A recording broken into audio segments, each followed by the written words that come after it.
강혜신의 오늘의 미국. 해리스 후보가 경합주 6군데에서 모두 트럼프 후보를 앞서고 조지아주에서만 동률이라는 블룸버그 모닝 컨설트 여론조사가 발표됐습니다. 팍스 여론조사에서는 해리스 후보가 조지아주에서는 트럼프 후보보다 3포인트 앞섰고 애리조나주에서는 트럼프 후보보다 3포인트 뒤졌습니다. 여론조사 결과에서는 경제에 있어 트럼프에게 뒤처졌던 지지율을 해리스 후보가 크게 끌어올렸습니다.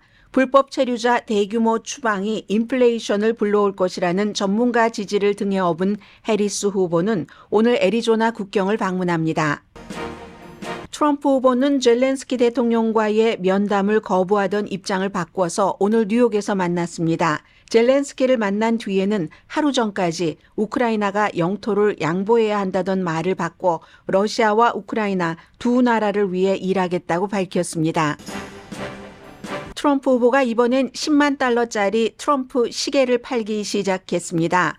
트럼프 자신은 성경에서 운동화, 시계까지 팔고 아들들과는 암호화폐 회사를 차렸으며 와이프는 수십만 달러를 받고 동성애자 권리보호 단체에서 연설했습니다. 그런 트럼프 후보가 부자들의 세금을 감면하는 게 못 먹고 못 사는 사람들이 부자가 될 수 있는 길이라고 선거 유세를 하면 지지자들은 아무렴 그렇지 말고라면서 박수를 칩니다. 남편이 10만 달러짜리 시계를 팔던 어제 트럼프의 와이프 멜라니아는 팍스와 인터뷰에서 본인의 책 홍보를 하던 중에 미국인들이 생활 필수품조차 살 수가 없으니 남편이 재선되는 게 답이라고 말했습니다. 트럼프 시대에 크게 성장한 뉴스맥스가 거짓 뉴스를 유포한 혐의의 명예훼손 소송에서 배상금을 물기로 합의했습니다. 팍스와 원아메리카 네트워크가 가짜뉴스 유포 소송에서 합의한 것과 똑같은 항복 선언입니다. 뉴스맥스, 팍스, 원아메리카 네트워크 모두 또 다른 가짜뉴스 유포 혐의 재판을 기다리는 중입니다. 에릭 아담스 뉴욕시장의 연방 기소는 뉴욕시에는 슬픔이지만 거기서 끝나지 않습니다. 대통령 선거까지 번질 위험도 있습니다.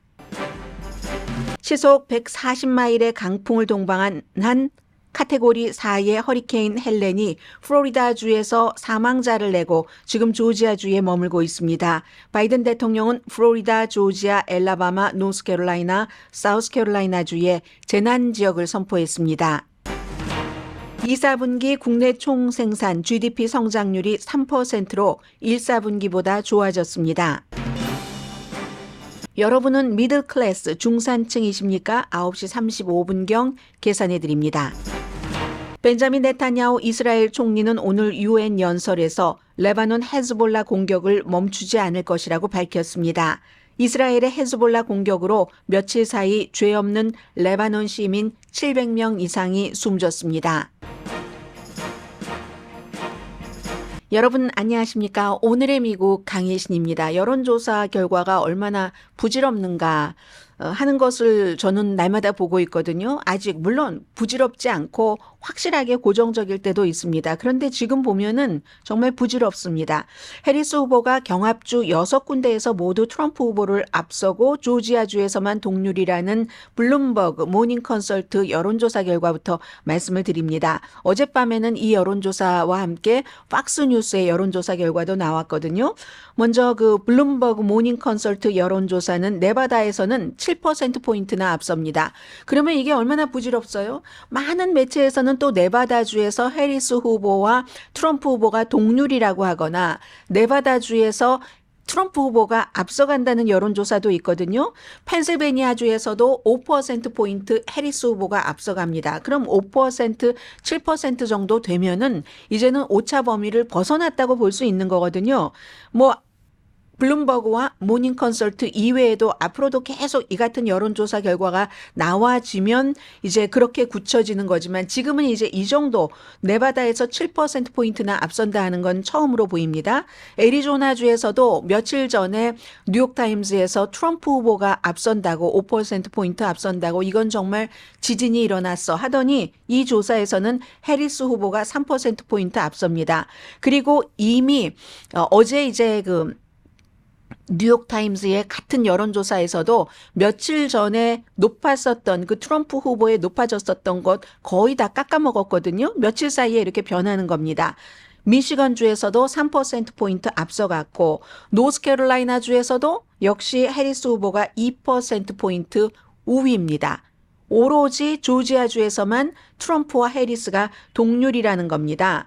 그리고 오히려 또 3자 후보를 추가를 하면은 더 해리스가 유리하게 된다는 거거든요.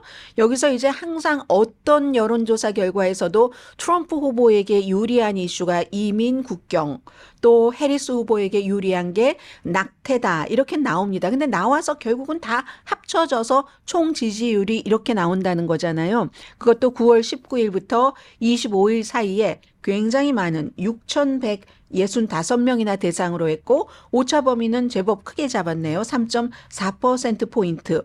어쩌면 그렇기 때문에 로스앤젤레스 한인타운에서는 어제부터 이 코리안 퍼레이드를 포함한 큰 축제가 열렸지만 라스베가스의 필리피노 아메리칸도 이달이 뭐 필리피노 아메리칸을 위한 달이기도 하고 큰 축제가 있다면서요. 해리스 후보가 광고를 이만저만 하는 것 아닙니다. 물론 이 라스베가스에서도 저희 라디오 서울 방송 또 오늘의 미국을 보고 듣고 계신 분들이 많으실 겁니다. 오늘 한번 지나가는 택시 한번 보세요. 버스도 보십시오. 빌보드에도 필리피노 아메리칸을 대상으로 해서 해리스 후보 측에서 얼마나 광고를 하는지 모릅니다. 피노이 프라이드 페스티벌 이 페스티벌에 맞춰서 광고를 하는 거고 네바다가 그 에이션 아메리칸이 많죠. 한 10% 정도 되니까 전국의 에이션 아메리칸이 6%에서 6.5%라는 것과 비교하면 굉장히 많은 겁니다. 그 가운데서도 필리피노 아메리칸이 제일 많으니까 해리스 후보도 이게 승산이 있다고 보니까 거기로 가는 겁니다. 물론 지난번에는 네바다에서 바이든 후보가 이겼었고요. 그래서 이제 헬스케어 종사자의 필리피노 아메리칸이 많이 일하고 있잖아요. 간호사들도 많고. 그래서 이제 거기에 다 그 포커스를 맞춘 선거 캠페인을 하고 있습니다. 그리고 이제 팍스의 어젯밤에 나온 여론조사 결과를 보면은요. 조지아주에서 해리스가 이긴다는 겁니다. 트럼프 후보가 아니라. 이게 시에나 칼리지와 뉴욕타임스에서 이번 주 월요일에 발표를 해서 세상을 떠들썩하게 했었던 조지아주에서 4%포인트 트럼프가 앞서고 애리조나에서 5%포인트 앞서고 노스캐롤라이나주에서 2%포인트 앞선다. 이랬는데 이거 다 뒤집혀서 뭐 조지아주에서도 한 2% 앞서고요. 애리조나에서도 3%인가 2%, 노스캐롤라이나는 동률. 어젯밤에 그렇게 나왔거든요. 뉴욕타임스 여론조사 결과. 팍스입니다, 이건. 팍스인데 조지아주에서 해리스 후보가 51%대 48%로 3%포인트 앞서갑니다. 대체로 사람들이 중간층을 위해서 누가 이 미들 클래스를 위해서 더 일할 것 같으냐 하는 데서 차이가 많이 나서 52대 45 해리스 후보가 훨씬 앞서가는 거죠. 7%포인트.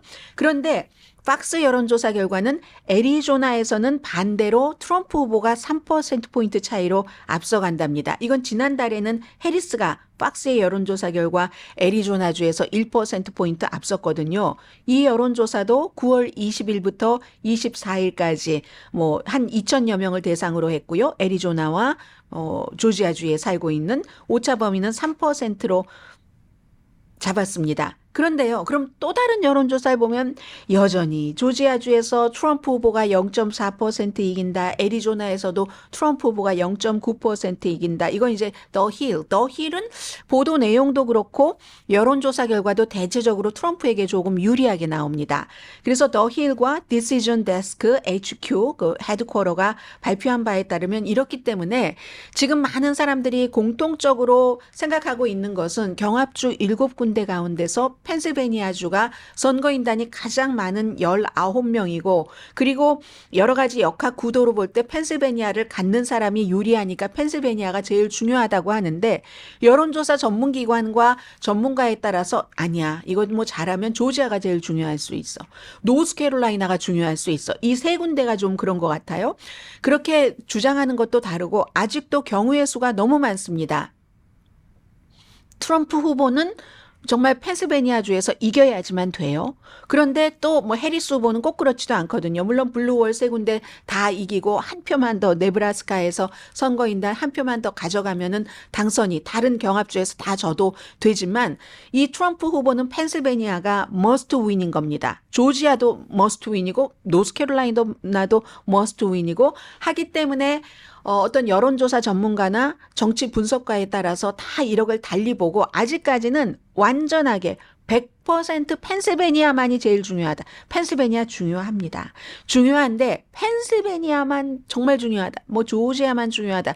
이렇게 얘기하고 분석하는 분석표를 안 믿으시는 게 좋을 것 같고요. 기본적으로는요. 한 12가지 간단히 말해서도 12가지 정도의 그 승부수에 지금 그 경우가 있다고 하거든요. 그게 이제 점점 좁혀져야지만 이게 승기가 이쪽으로 갑니다. 이쪽으로 갑니다라고 말씀드릴 수 있는데 오늘 아침에 제가 아무리 해리스 후보가 유리하답니다. 뭐 6군데서나 이기고 있답니다. 이런 것을 말씀드렸어도 오차범위 밖으로 벗어난 그런 지지율도 있었어도 아직은 어느 후보가 이길지 알 수 없는 단계다. 이렇게 보시면 되고요. 이민과 경제가 사실은 떨어진 것 같지만 딱 붙어 있는 거잖아요. 떨어진 것처럼 보이기도 하지만 딱 붙어 있죠. 이민하면 뭐 범죄 이렇게 생각을 하고 하지만 일자리를 뺏어간다고도 얘기를 하잖아요. 트럼프 후보가. 그런데 이 경제에 대해서 제일 먼저 파이낸셜 타임스가 아니다. 우리가 조사해 보면 경제에 대해서 오히려 그러니까 변덕스럽지 않은 해리스라기보다는 트럼프 후보가 너무 변덕스럽기 때문에 정책도 그렇게 할 것이고 그래서 위험해. 해리스 후보가 어떤 정책 같은 것을 지금 만들어 놓은 적이 없잖아요. 모든 것을 다 니 탓이야. 지난 3년 반 이상. 이렇게 얘기하지만 해리스 후보는 그림자였습니다. 바이든의 그림자. 물론 중요하지만 부통령도 그렇기 때문에 이게 해리스 후보의 경제가 잘했어 잘못했어를 참 말하기가 애매한데 트럼프 후보는 변덕이 심해. 이거 안 좋을 거야 라고 얘기하는 사람들이 많잖아요. 파이낸셜 타임스가 파이낸셜 그쪽 섹터에서 제일 좀 심각하게 일을 하기 때문에 그쪽 섹터에서 그래서 제일 먼저 그걸 간파한 것인지도 모릅니다. 지금은 뭐 심지어 뭐 워싱턴 포스트나 뉴욕 타임스나 팍스에서조차도 이 경제에 대한 지지율 격차를 많이 줄여가고 있네 라고 하고 이게 이민과 또 딱 연결이 됩니다. 불법 체류자를 그냥 트럼프 후보가 다 내보낸다고 한다고 한인 여러분들이 굉장히 좋아하시는 분들이 많으신데요. 그럼 여러분들 스몰 비즈니스 하실 때 뭐 아니면 뭐 뭔가 집에 청소해 주시는 분들 수영장 청소 등등 전부 올라갑니다. 그럼 뭡니까? 그게 바로 인플레이션입니다. 물가 인상입니다. 왜? 사회에는 항상 필요악이라는 게 있고 물론 뭐 불법 체류자들을 다 필요악이라고 부르기도 그렇지만 그런 것들이 있기 때문에 경제가 미국은요 불법 체류자 없이는 돌아갈 수가 없습니다. 공화당도 말만 그렇게 하지 불법 체류자 없이 경제가 돌아갈 수 없다는 걸 압니다. 그러니까 공화당을 강하게 지지하고 공화당 광고주들이 먹여 살리고 있는 월스트리트저널조차도 불법 체류자에 대해서 저렇게 단속한다고 얘기해서는 안 되는 겁니다. 이걸 이제 해리스 후보가 캠페인을 하면서 처음부터 국경에 가지 않잖아요. 어느 시점이 돼서 그래 경제에 대해서도 나에 대해서 좀 좋게 생각한다고 이참에 가서 하고 오늘 이제 애리조나 국경을 방문을 하는 거고 거기에 대해서 트럼프 후보가 할 말이 있죠. 3년 반 동안 뭐 하다가 이제야 거길 가는 거야. 이렇게 얘기를 하지만 어쨌든 이민과 이 그 불법 체류자 문제 이 경제 문제는 연결이 된다는 거. 불법 체류자 다 쫓지도 못할 뿐더러 그게 돈이 얼마나 들고 어떻게 다 색출해낼 겁니까? 도어 투 도어 문 두드리고 다니면서 찾아낸다고 하는데 1,100만 명이 넘는 불법 체류자를 트럼프의 말입니다. 어떤 앵커가 물어봤을 때 그렇게 한다고 했어요. 그게 불가능할 뿐더러 돈을 의회에서 그거 찾아다니라고 줄 돈이 지금 어디 있습니까? 아무튼 그리하여 그거 다 찾아내서 내쫓는다 할지라도 그럼 여러분들과 저는 물건들이 다 비싸지는 것을 인플레이션을 그 끔찍한 인플레이션을 경험해야지 됩니다. 그렇기 때문에 이 불법 체류자 문제는 지금까지 불법 체류자건 합법 체류자건 미국의 백본으로 일을 해왔잖아요. 경제에선. 그것도 미국 사람들이 제일 하기 싫어하는 일만 골라서 틈새 시장이다 하고 불만하지 않고 해왔었던 거잖아요. 세금도 다 냅니다. 돈 받으면. 아무튼 그리하여 오늘 그 해리스 후보는 애리조나 국경을 방문을 합니다. 오늘 아침에요. 이게 큰 뉴스가 될 수가 없어요. 그렇지만 어쨌든 트럼프 후보가 트럼프 타워에서 볼로디미르 젤렌스키 우크라이나 대통령을 만났습니다. 그제 노스캐롤라이나주의 선거 유세에서도 뭐 말하자면 왜 휴전을 하지 않느냐, 땅을 다 포기를 해야 된다는 거예요. 우크라이나가 러시아에. 그건 이제 해리스의 표현을 빌자면 항복하라는 것이잖아요. 쳐들어온 그 침략자에게 항복하라는 이런 얘기를 하고 이 전쟁이 끝나지 않는 것은 순전히 해리스와 바이든의 책임이다. 왜 미국 돈을 계속 거기다가 가져다 주느냐라고 얘기를 하던 트럼프가 그리고 안 만난다고 했었어요. 결국은 이제 만났습니다. 만났지만 별로 주목받지 못하죠. 왜냐하면 만나는 것도 본인에게 만나는 게 유리하다고 판단을 했으니까 후보가 만났겠죠. 그런데 그 전날까지 했었던 말이 있기 때문에 저건 진정성 있게 만나고 나서 그런 얘기를 했거든요. 거의 말은 젤렌스키가 다 했습니다. 그 트럼프 타워 앞에서. 그리고 나 러시아와 우크라이나 이 두 나라를 위해서 일하겠다. 그 얘기를 누가 믿겠습니까? 그래서 이제 별로 뉴스는 되지 않고 뭐 어제도 그랬는데요. 이 미국 그 군인들을 여러분들의 자녀들을 우크라이나 땅에 보낼 때까지 우크라이나는 만족하지 않을 겁니다. 미국이 절대로 미군 지상군 안 보냅니다. 보낼 수가 없어요. 정치인들이 인기가 없는데 왜 남의 나라 전쟁에 그렇게 보냅니까? 여러 전쟁에서 해봐서 할 수밖에 없어서 해봐서 다 아는데 그런 얘기를 아무튼 했고요. 미국 부모는 바다 건너서 자녀가 죽는 것을 보고 싶지 않아 한다. 그럴 일이 없다는 거. 어제 바이든 행정부는 80억 달러를 추가로 지원한다고 했고 젤렌스키 대통령은 바이든, 해리스 두 사람을 따로따로 만났습니다. 미국이 F-16 전투기에 들어가는 폭탄, 또 패트리어트 미사일의 배터리 같은 것도 지원하기로 했고요. 다만 이 우크라이나가 서방 그 장거리 미사일로 러시아를 공격하는 것 여기에 대해서 아직 허락을 해주지 않고 있는 거고요.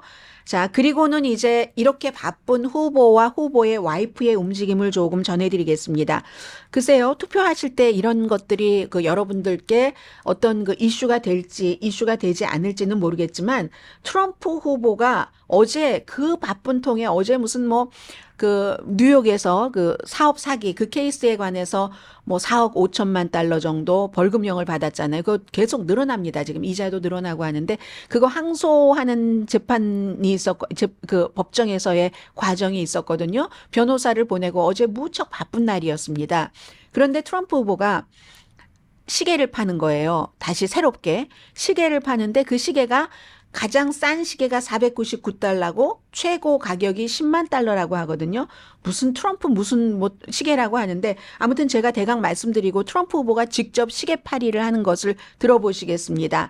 18캐럿 골드 스타일 세 종류인데 뭐 200g의 금과 뭐 122개의 뭐 다이아몬드가 거기 박혀 있대요. 다이아몬드가 정말 많아요. 저는 금을 좋아해요. 다이아몬드를 좋아해요. 우리 모두 그렇죠. 뭐 훌륭한 크리스마스 선물이 될 겁니다. 기다리지 마세요. 이거 금방 다 팔릴 겁니다. 이렇게 얘기하면서 본인의 그 팔로워에게 글로써도 홍보를 했고 크리스마스 선물로 좋을 것 같아요. 기다리지 마세요. 금방 팔릴 거예요. 하는 트럼프의 음성을 조금 들어보시겠습니다. 그 바쁜 통에 이렇게 시계 장사를 하는 트럼프 대선 후보입니다. Special. I think you're going to love it. My new Trump watches. We're doing quite a number with watches, and the quality to me is very important. The Trump Victory Tourbillon. This isn't just any watch, it's one of the best watches made. It's a tourbillon watch with almost 200 grams of gold and more than 100 real diamonds. That's a lot of diamonds. I love gold, I love diamonds, we all do. Only 147 of these extraordinary watches will ever exist in the world, and owning one puts you in a very exclusive club. I have watch number one, and I'm going to keep it. It's mine, and that's the way I want to have it. Each watch is numbered and extremely rare, a true collector's item, and it includes a personal letter signed by me. Get your Trump watch right now. Go to gettrumpwatches.com. It's Trump time. 투표 날을 얼마 남겨두지 않은 트럼프 후보의 얘기입니다. 뭐 들어보신 것처럼 한정판이라고 하네요. 147개. 여기 뭐 웹사이트에 들어가서 사라. 이런 그 얘기를 하고 있는데 이게요, 남편이 또 10만 달러짜리 그 시계를 이렇게 열심히 어제부터 팔기 시작했습니다. 그런데, 멜라니아 트럼프 여사는 인터뷰를 거의 하지 않죠. 남편의 선거 유세에도 거의 등장하지 않는데 본인이 또 책을 냈습니다. 책을 팔기 위해서 열심히 요즘에 홍보를 하고 있는데, 아니, 내가 누드 모델한 게 어때서 예술인데? 뭐 이런 식으로요. 비디오를 많이 만들어서 보여주고 또 보여주고 하다가 어제는 이제 가장 편안하다고 할 수 있는 Fox and Friends에 나와서 인터뷰를 하는데 그 책 홍보 인터뷰를 하는 가운데 지금 그 본인의 남편을 홍보를 하면서 두 가지를 강조를 했는데 하나는 불법 이민 이런 것 없어야지 된다 하는 것이었고 또 하나가 지금 너무 인플레이션으로 사람들이 고생을 한다. 가족들을 위해서 생활 필수품을 사는 것조차도 없다. 생활 필수품을 살 수조차도 없다. 이게 멜라니아 트럼프 여사가 어제 한 얘기거든요. People are not able to buy usual necessities for the families. It's very hard to see, and an economy, inflation is high. 네. 남편은 10만 달러짜리 시계 팔라고 할 때 와이프는 지금 이런 얘기를 했고요. 나라가 고통받고 있고 그렇기 때문에 뭐 전쟁에 관해서도 얘기를 했고요. 리더십이 약해서 국경도 오픈됐고 위험하고 미국은 무엇을 원하는지 11월 5일에 여러분의 손에 달렸습니다. 결정하셔야지 됩니다. 이렇게 얘기를 했습니다. 이민에 대해서는 사실 이 멜라니아 트럼프 여사와 멜라니아 트럼프의 부모가 트럼프 후보가 대통령이었을 때도 그렇게 비난을 했었던 그 체인 이민, 가족 이민, 가족 이민을 체인 이민이라고 말을 하죠. 트럼프 후보는. 그렇게 해서 본인이 사실은 그런 식으로 영주권을 본인과 본인 가족이 그렇게 받았고요. 그리고는 뭐 트럼프 자신도 그 트럼프의 무슨 골프장이라든가 건물이라든가 리조트라든가 뭐 포도밭도 있지 않나요? 그런데도 전부 불법 체류자 또 합법 체류자들이 함께 그 사람들을 고용을 해서 싼 임금에 일을 시켰습니다. 그리고 국민들은 식구들의 생활 필수품도 살 수 없을 정도입니다. 이렇게 얘기하면서 지금 멜라니아 트럼프 여사는 내 책 좀 사세요. 내가 만든 600달러짜리 목걸이도 사세요. 또 크리스마스 장식도 만들었습니다. 빨리 사세요. 이게 다 요 며칠 사이에 일어난 일입니다. 많은 분들이 이런 얘기를 하십니다. 뭐 대통령을 선출할 때 여러 가지 그 이슈가 있죠. 그리고 아니 다른 사람들은 안 그랬어? 오바마와 미셸 오바마 그리고 뭐 부시 뭐 민주공화 가릴 것 없이 다 책 쓰고 연설해서 돈 벌잖아. 네, 그렇습니다. 미국의 공직자들이 그러나 공직에 있을 때는 안 하죠. 공직을 떠나고 나서는 이제 그렇게 연설료로 그거는 거지와 마찬가지처럼 가난했었던 거의 부자들 사이에서 볼 때는 바이든도 마찬가지예요. 부통령 끝내고 나서야 책 쓰고 책 팔아서 집도 뭐 제대로 마련할 수 있었고 수리도 하고 했었던 거거든요. 다른 오바마나 미셸 오바마도 다 마찬가지입니다. 누구나 그럴 수 있지만 이렇게 선거철에 선거가 불과 40여일밖에 남지 않았는데 부부가 뭐 아들들도 암호화폐 회사 아버지와 같이 만들었잖아요. 이렇게 부부가 열심히 선거 운동을 하는 도중에 물건을 한두 가지도 아니고 셀 수도 없이 많이 만들어서 파는 이런 일들은 미국의 그 민주주의, 가장 민주주의가 발전을 한 미국에서는 참 저는 수십 년 선거 방송을 하지만 처음 보는 일입니다.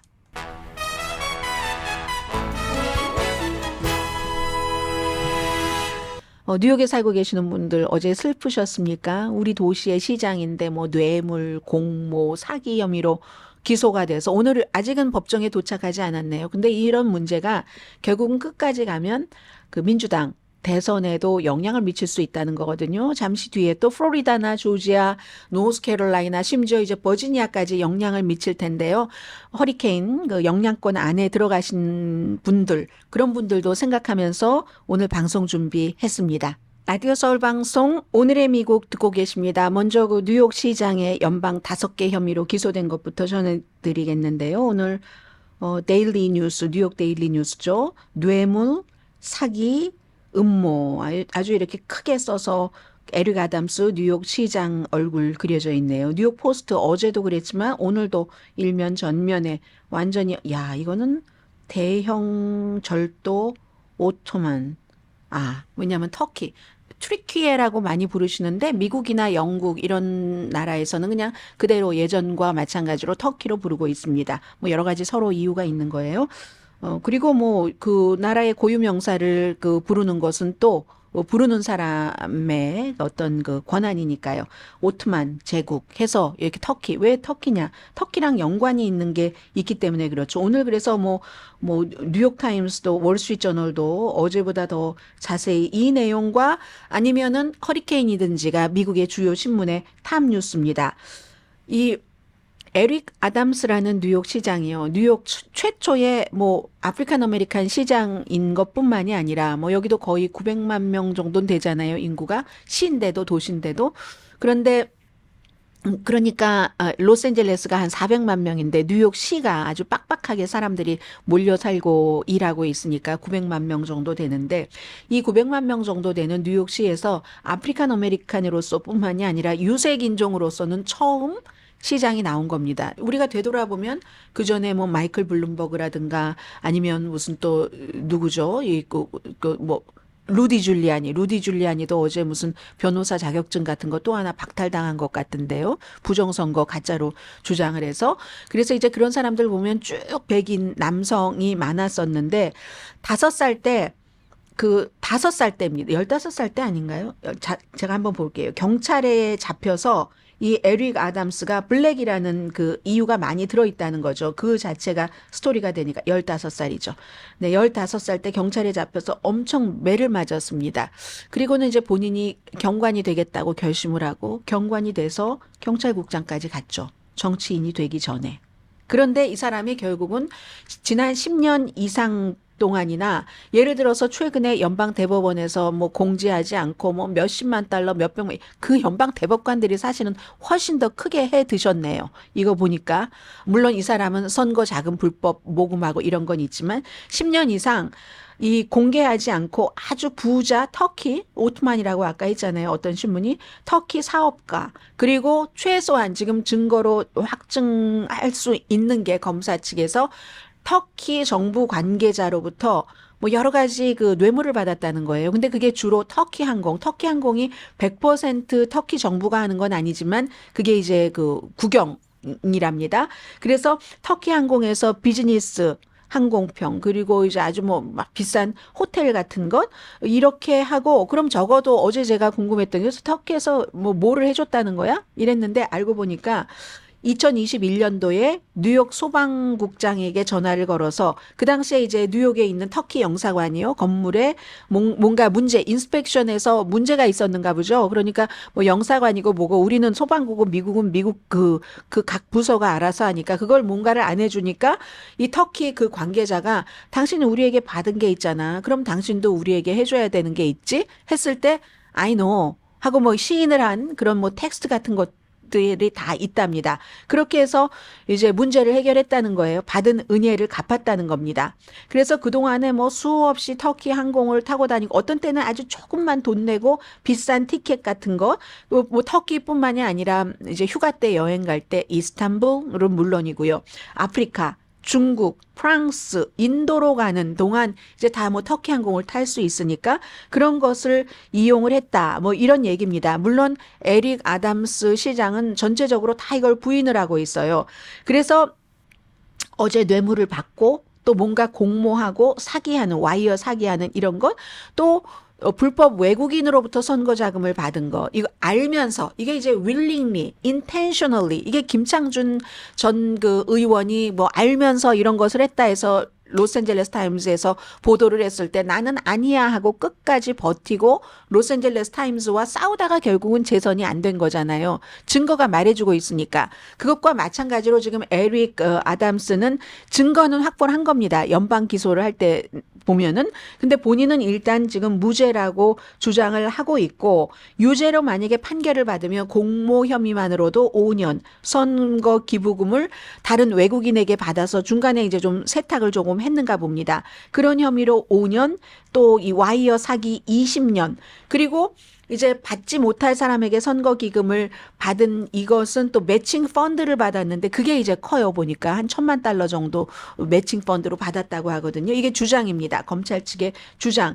그리고 나서 이제 여러 가지 부정부패에 이렇게 얽히면서 본인이 인구 900만 명이나 있는 시의 시장이니까 해줄 수 있는 자리가 많잖아요. 그 여러 자리에 뭐 예를 들어 보건국의 누구, 뭐 심지어 뭐 학교의 뭐 교장이라든가 모두 이런 사람들이 지금 다 조사받고 하다가 결국은 본인도 이런 식으로 연루가 돼서 뭐 사임을 하기도 하고 했거든요. 그러면 뉴욕의 그 시의 그 여러 가지 규정에 따라서 시민들이 뽑았기 때문에 이 사람을 일단 지금으로서는 내쫓지 못한답니다. 본인이 사임하지 않는다고 하고 그것의 권한을 지금 갖고 있는 사람은 캐시 호컬 뉴욕의 주지사입니다. 뉴욕 주지사가 이거 아무래도 안 되겠어 판단을 하면은 그를 이제 사임하도록 할 수 있고 이제 그 뒤 후임자도 이미 다 그건 오로메리컬리 정해진 사람이 있잖아요. 그런데 뉴욕의 주지사가 그런 일을 거의 안 한답니다. 이것은 어떤 그 개입으로 보여줄 수도 있고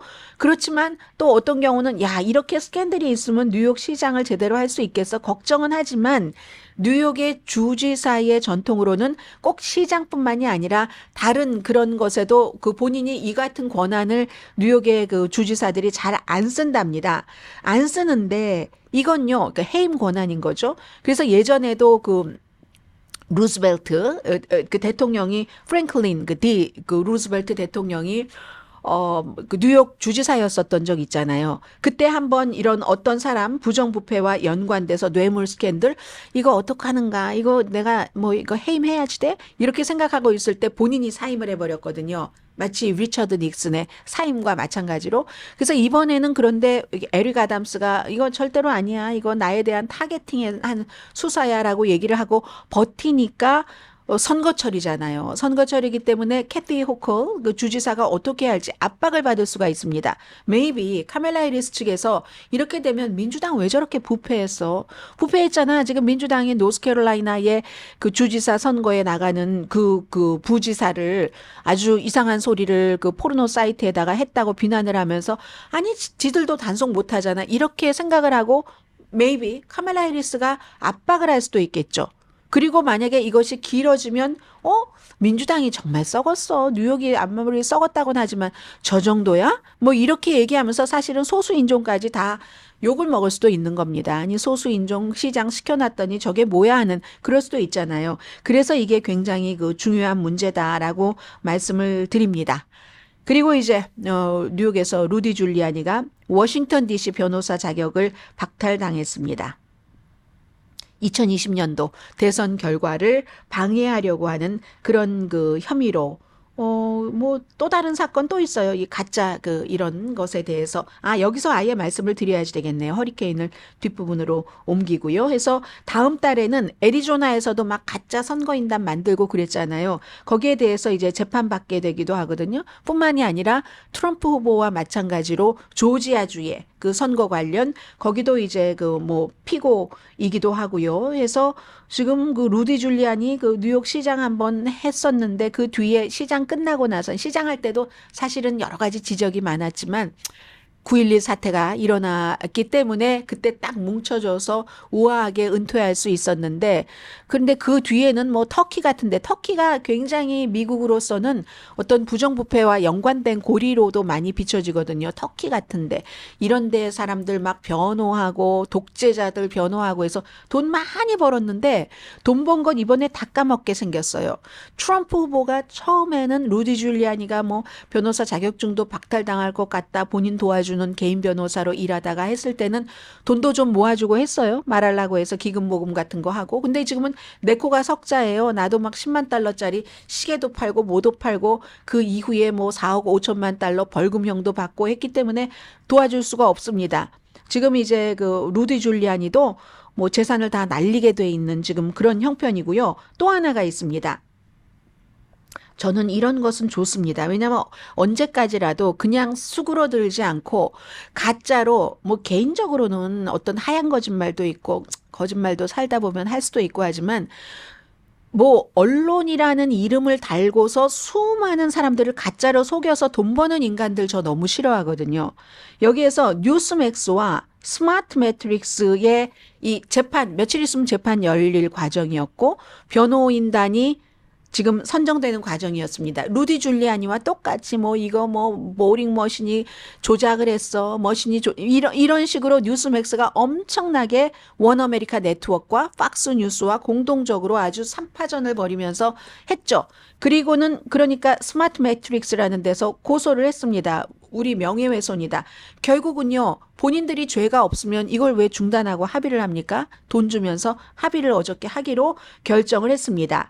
그래서 스마트매틱 그 대변인이 미국 국민에게 거짓말을 하면 반드시 결과가 옵니다. 우리 그 스마트매틱은 그 가해자들이 책임을 질 때까지 끝까지 멈추지 않습니다. 이렇게 얘기했고요. 뭐 얼마에 합의하기로 했는지는 지금 나오지 않았습니다. 그리고 원어메리카 네트워크도 마찬가지예요. 4월 달에 이 스마트매틱이라는 그 보링 머신 이 기술 회사와 명예훼손 소송 이제 합의하고 돈 주기로 하고 끝냈거든요. 그런데 또 여기서 끝이 아닙니다. 뉴스맥스도 도미니언 보링 시스템 있잖아요. 박스가 가짜로 하고 막 이렇게 하고 해서 뭐 소송당해서 거의 8억 달러를 물어줬던 그 소송이 내년 4월 달에 재판이 있거든요. 뭐 아무튼 이런 일들. 그리고 그러면 뉴스맥스가 트럼프 때 엄청 컸어요. 아무도 몰랐던 데를 백악관에 막 좋은 자리를 주고 해서 엄청 크니까 거기에 또 부응하려고 또 트럼프를 뒤로 해서 장사 좀 해보려고 거짓말을 엄청 뿌렸는데 지금 이런 일들이 나오는 거거든요. 6월 뭐 올해 말이나 뭐 내년 초에 상장할 것이라고 6월 달에 발표를 했는데 글쎄요. 이게 뭐 상장 자격 요건에 어떤 영향을 미칠지는 모르겠습니다. 그리고 팍스도 끝난 게 아니에요. 도미니언 보링 시스템과는 끝났지만 이번에 뉴스맥스가 합의를 한 그 스마트매틱과 27억 달러 규모의 명예소송 내년에 이제 재판이 시작이 되거든요. 27억 달러입니다. 도미니언 보링 시스템에 8억 달러를 물어줬는데 여기 27억 달러짜리 재판. 저는 뉴스 매체에서 의도적으로 본인들이 돈을 벌려고 가짜 뉴스를 생산하면 벌을 받아야지 된다고 생각을 합니다. 팍스가 얘기했던 거예요. 의도적으로 돈을 벌기 위해서 가짜 뉴스를 생산해서 보도했다. 지금도 많이 그러고 있어요. 그러나 팍스는 조금 조심하죠. 뉴스맥스와 원어메리카 네트워크보다는 잃어버릴 게 많기 때문에. 그리고 뉴스맥스나 원어메리카 네트워크는 이제 팍스와 후발주자로 경쟁해야지 되니까 더 자극적인 것을 아직도 많이 하고 있더군요. 잠시 뒤에 뵙겠습니다.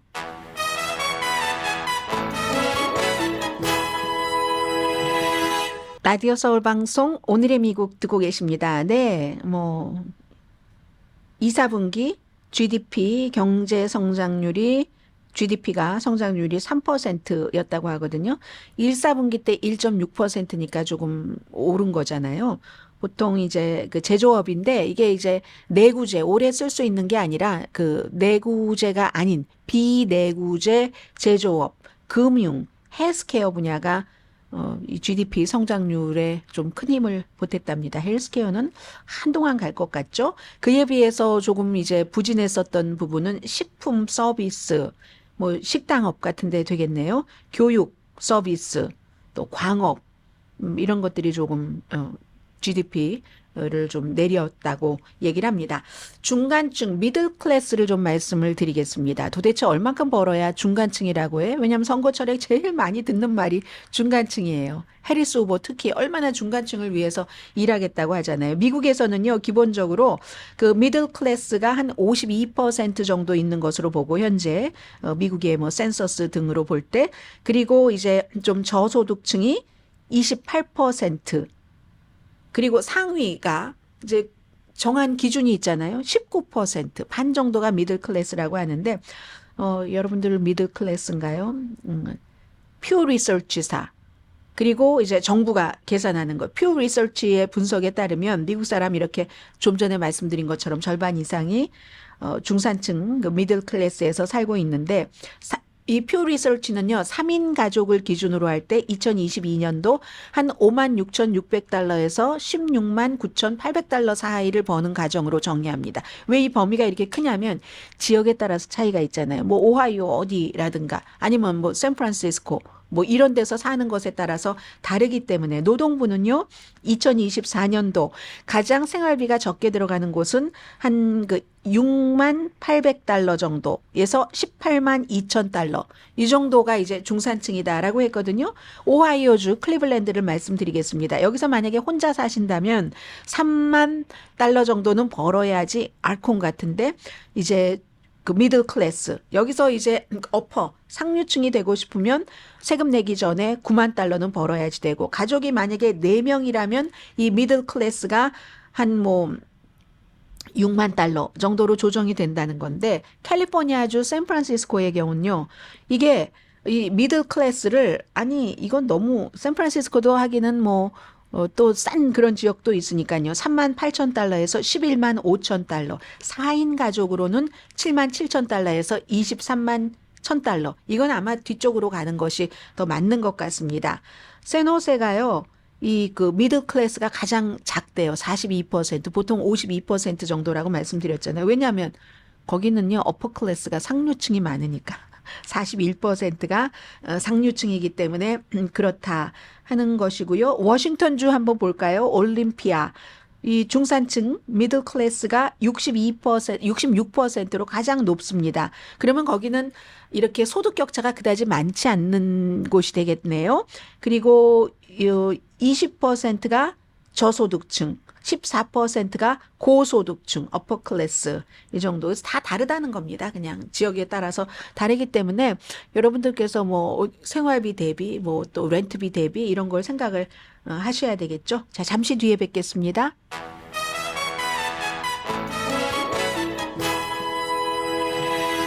라디오 서울 방송 오늘의 미국 듣고 계십니다. 이 뉴스가 이렇다니까요. 특히 이제 이런 이슈는 시작 조금 비교적 앞부분에 말씀드리려고 했었던 그 플로리다, 조지아, 캐롤라이나, 뭐 버지니아까지의 이 허리케인 지금은 뭐 열대성 폭풍으로 약해졌다고 하고 뭐 한 허리케인 원 정도요. 그 정도로 됐다고 하고 조지아주 그쪽에 내륙 이쪽에 머물고 있는 것 같은데 시간이 지나면서 뉴스가 달라졌어요. 그래서 제가 큰 획만 전해드릴 수 있게 됐는데 어제 이제 플로리다주에 살고 계신 분들 수백만 명이 전기도 끊겼다고 하니까 고생을 많이 하셨을 것 같고 플로리다와 조지아주에서 사망자들이 나왔고 적어도 3명 이상 조지아주에서 오히려 그 토네이도에 갇혀서 2분이 숨지셨다고 하는데 이게 이전의 기록보다 막 파고도 2피트 정도 높았고 뭐 20피트까지 되던 그런 때도 있었고 완전히 그 플로리다 남부 끝에서 뭐 노스캐롤라이나 이쪽까지 막 물에 잠긴 곳이 엄청 많잖아요. 산사태 같은 것도 나겠죠. 이런 때 이제 캘리포니아주에서 뭐 비상식량 뭐 지진 날 때 대비하는 것처럼 그런 얘기 뭐 지역 방송에서 여러분들 굉장히 많이 듣고 계실 것 같고요. 대통령이 뭐 그 플로리다, 조지아 또 엘라바마도 포함시켜서 노스캐롤라이나, 사우스캐롤라이나 이런 데를 전부 비상 재해 지역으로 선포를 했고 버지니아도 주 차원에서 비상 재해 지역으로 선포가 됐습니다. 폭풍 해일이라는 게 그렇다고 하잖아요. 이제 막 그 허리케인이 해안에 접근을 하면 그 허리케인의 힘이 물을 이렇게 들어 올려서 육지로 이제 내다 붓는 거죠. 그 육지로 내다 붓는데 게다 대고 막 기압까지 그 변동이 있고 하니까 이게 굉장히 빠른 속도로 움직이면서 사람을 쓰러뜨리고 보트, 뭐 버스, 자동차 전부 떠내려 보내고 그리고는 이제 건물 같은 것도 딱 그냥 쪼개버리고 파괴해버리고 막 던지는 수준인 것 같아요. 보트 같은 것은 이렇게 비디오를 보면은.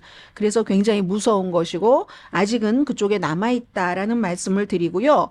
지금 벤자민 네탄야후 총리가 뭐 하루 이틀 연기를 하더니 오늘 아침에 이제 유엔 총회에 와서 연설을 하는데 보니까 여러 가지 자료도 보여주고 우리 잘못이 아니다. 지금 레바논 시민들이 고통을 받고 있는 것은 헤즈볼라 그 민병 그런 그 어떤 그 단체 헤즈볼라 테러리스트 헤즈볼라 때문에 그런 거다 하고 헤즈볼라 책임이라고 얘기를 하면서 그렇게 얘기하고 있는 사이에 레바논에 있는 헤즈볼라 본부를 공격을 했답니다. 공습을 해서 막 시뻘건 불과 연기 지금 엄청나게 많이 나오고 있거든요. 그러니까 결국은 미국, 프랑스, 유럽이 얘기하는 3주일 동안 21일 동안의 휴전 이걸 완전히 그 벤자민 네탄야후가 거부한 겁니다. 그러면서 명분은 이거예요. 아니 거기 북부에 살고 있는 우리 이스라엘 사람들을 안전하게 집으로 가게 하기 위해서. 그런데 이렇게 공격받고 그 더군다나 테러 그룹이라고 딱 그 지정을 받은 그런 그룹이